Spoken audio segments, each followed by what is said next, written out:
Ya estamos nuevamente de regreso con ustedes en este segmento que hoy le entrega un programa especial para todos ustedes para que podamos aprender un poquito más del COVID-19. Espero que realmente todos ustedes estén pasando con tranquilidad y paz este proceso que realmente es algo difícil que está viviendo todo el mundo a nivel mundial. Así que tengan paciencia porque las cosas poco a poco van a llegar a la normalidad. Para continuar con el tema, vamos ahora que el doctor nos hable un poquito de esos datos epidemiológicos, esos porcientos. ¿Cuánto, qué por ciento real pueden complicarse? Es decir, ¿cuántos pacientes pueden complicarse al adquirir el coronavirus? ¿Y cuáles presentan manifestaciones cardiovasculares? ¿Qué porcentaje? Sí, fíjate, los pacientes que se van a complicar están entre un 15 o un 20%. Y esas complicaciones pueden ir a una complicación mayor de gravedad, que ya sería un 5% aproximadamente.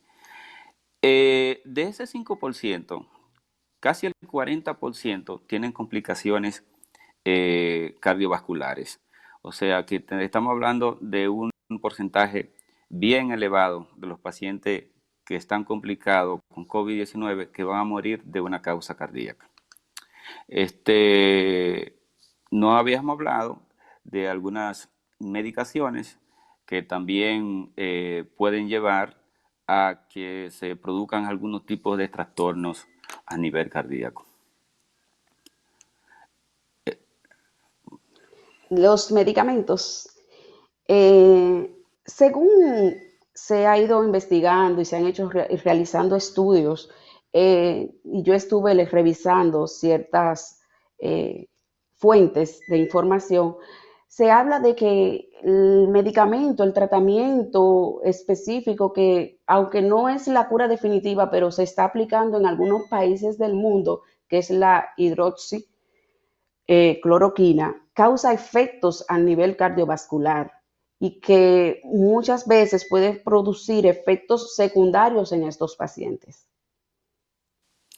Sí, es así. La hidroxicloroquina se utiliza para el paludismo, o sea, para la malaria, en el lupus, en la artritis reumatoidea. Ese medicamento lo que tiene, la función de él es que es un antiinflamatorio. Entonces, cuando el paciente pasa de un estado leve a un estado moderado, comienza a desarrollarse la cascada inflamatoria y se utiliza la hidroxicloroquina para frenar esa inflamación y ver algún tipo de mejoría de estos pacientes. Pues la hidroxicloroquina sí tiene trastorno, o sea, se ha comprobado en varios estudios que produce alteraciones cardíacas. Es una alteración que se llama prolongación del intervalo QT. En otras palabras, el intervalo QT se refiere más bien, o sea, el corazón tiene un periodo de contracción, que es la sístole, y un periodo de relajación, que es la diástole. En el periodo de relajación corresponde al intervalo QT. Cuando ese intervalo se prolonga mucho, se prolonga también ese intervalo de relajación, y eso hace que el corazón pueda producir, pueda desarrollar algunas arritmias malignas y ser la causa del fallecimiento de los pacientes. Se han hecho bastantes, bueno, unos cuantos estudios, tanto en Estados Unidos como en China, en otros países de Europa, y sí se ha demostrado que el uso de la hidroxicloroquina tiene una mortalidad significativa de origen cardíaco producto a estas complicaciones. Y inclusive, producto de esto, se está cuestionando bastante el uso de la hidroxicloroquina en estos pacientes. ¿Qué uno debe de hacer en estos pacientes que están utilizando o que requieren la utilización de la hidroxicloroquina? Primero lo que hay que hacer es un electrocardiograma para medir ese intervalo QT. Si ese intervalo QT corregido está alterado, está prolongado, entonces tendría que suspenderse ese tratamiento y dar otras medicaciones con la finalidad de mejorar el cuadro clínico del paciente. Eh, Eso debe de hacerse, además después de forma continua, todos los días, hacerle un electrocardiograma y también ver los electrolitos séricos, que la disfunción a nivel de los electrolitos séricos también pueden desarrollar con la hidroxicloroquina algunos tipos de arritmia que pueden desencadenar con la muerte del paciente. Entonces, doctor, podemos decir que existen criterios, entonces, para poder decidir si ese paciente califica para una terapia o un tratamiento con la hidroxicloroquina. No todos, entonces, los pacientes calificarían para que se le aplique ese tratamiento. Sí, no todos los pacientes clasifican desde que llegan, o sea, desde que son COVID-19 positivos en primer lugar. Porque el hecho de que tú tengas COVID-19 positivo no significa que tengas que usar obligatoriamente la hidroxicloroquina. Ya eso se va a dejar para un paciente que su cuadro clínico esté un poco ya desarrollado, que haya un proceso inflamatorio que sugiera de que hay que ponerle esa medicación.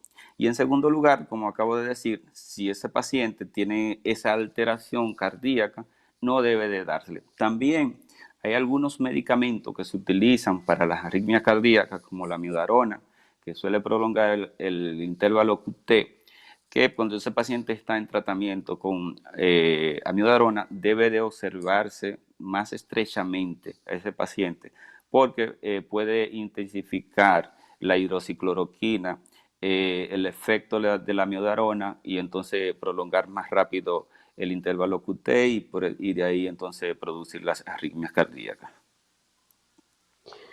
Doctor, otro manejo que se utiliza en el COVID-19 en pacientes críticos son los anticoagulantes. ¿A qué se debe eso, doctor? Sí, lo que pasa es que los pacientes que padecen de COVID-19 llegan a una etapa que el mismo proceso inflamatorio hace que se desarrollen las cascadas de coagulación. Las cascadas de coagulación hace que se formen trombos y esos trombos entonces van a producir manifestaciones clínicas como un infarto agudo del miocardio, puede producir un ACV. Entonces, e inclusive a nivel pulmonar puede producir tromboembolismo pulmonar.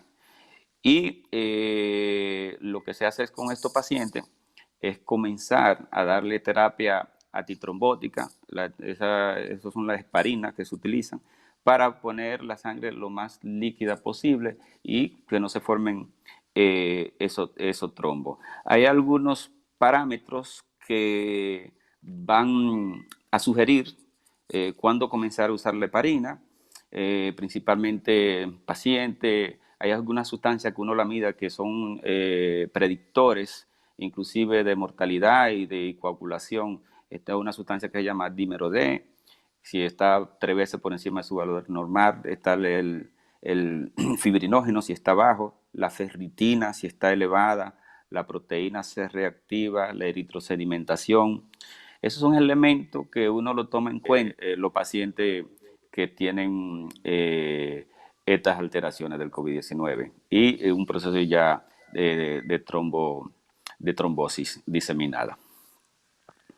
Doctor, otra duda que yo oigo en la población, que sé que realmente muchos tienen esa duda, es si pueden continuar tomándose sus medicamentos antihipertensivos, porque una vez se comentó como que los medicamentos antihipertensivos, como lo IECA, producían algún efecto cuando el paciente tenía el COVID-19, para que usted nos pueda aclarar esa parte. Sí, fíjate, el virus, el coronavirus, tiene la afinidad por unas sustancias, o sea, por unas células que se llaman ECA2, o sea, enzima convertidora de angiotensina. Por ahí es que ese es el vehículo mediante el cual se transporta el virus a los diferentes órganos. Y donde más hay es a nivel de los pulmones, por eso que las manifestaciones pulmonares son las primeras. Entonces, ¿qué pasa? Los medicamentos, o sea, los inhibidores de la ECA, en este caso el losartán, enalapril, lisinopril, actúan a nivel inhibiendo la enzima que inhibe a la vez esta sustancia. Entonces, cuando se está dando tratamiento con esos medicamentos, se supone que eleva un poco esas células y a la vez esto predispone a que el virus se transporte con más facilidad y se multiplique con más facilidad y vaya a todos los órganos porque hay más vehículos para transportarlo. Pero los estudios han demostrado que no es tan así como se pensaba, que no se eleva lo bastante y que no tienen ningún efecto en la morbilidad ni en la mortalidad del paciente. Y lo que se aconseja actualmente es que si el paciente está tomando, por ejemplo, su losartán, que es el más conocido, siga su medicamento igual.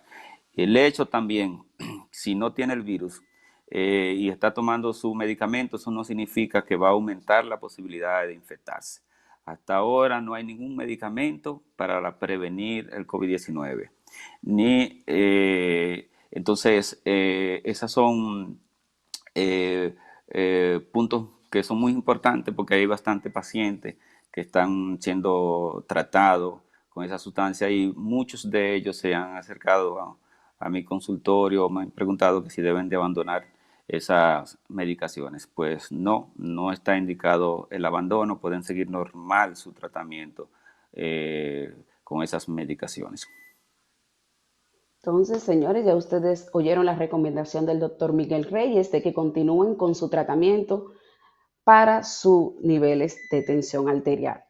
Bueno, señores, realmente nos hemos sentido muy privilegiadas de tener aquí al doctor Miguel Reyes, cardiólogo de nuestra provincia, alguien con un corazón humano y que ha servido y ha contribuido a la salud de toda la provincia de Altagracia. Doctor, quiero que me les dé a todo ese público que está con nosotros sus recomendaciones finales. Bueno, lo primero, el público ya está bien orientado de cómo uno debe de evitar el contagio del COVID-19, el distanciamiento, lavarse las manos de forma hasta compulsiva, si se quiere, por lo menos 20 segundos, obedecer a la cuarentena y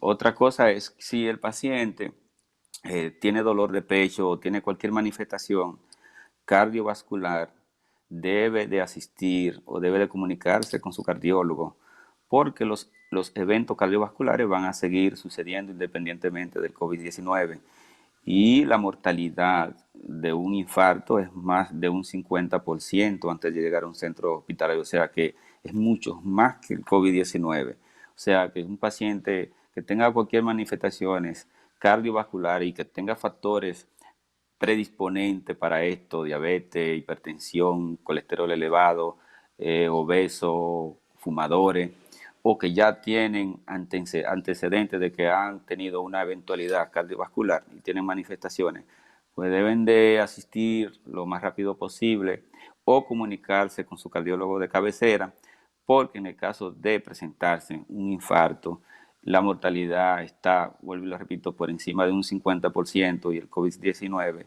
la mortalidad lo que raya es apenas de un 2 o un 5% si usted está infectado. O sea que no nos podemos descuidar de eso y asistir a su especialista en caso de que manifieste este cuadro clínico. Queremos darle las gracias, doctor Miguel Reyes, por aceptar nuestra humilde invitación, por todos esos conocimientos que hoy ha compartido con toda la población. Sé que todos en sus casas han aclarado muchas dudas, así que esperamos que en otra ocasión podamos compartir con usted nuevamente otro tema y que ya podamos estar un poquito más normal y tenerlos en nuestro estudio en Mía TV. Usted Este canal siempre va a ser su casa, su hogar para recibirlos y así nosotros nutrirnos de todos esos conocimientos con el que usted cuenta. Muchas gracias por haber aceptado la invitación. Quiero despedirme de todo ese público que cada jueves está ahí esperando para ver su segmento Creciendo en Salud. Y como siempre, decirles que aprovechemos el tiempo, que luchemos por los sueños que tengamos. Y ahora que tenemos como un tiempo más en familia, que tenemos que estar en casa a partir de las 5 de la tarde por el toque de queda, que aprovechemos para compartir con nuestros hijos, nuestra familia, nuestra pareja, y que aprovechemos ese tiempo quizás para demostrarle todo ese amor y todo ese cariño que hay en nuestro interior.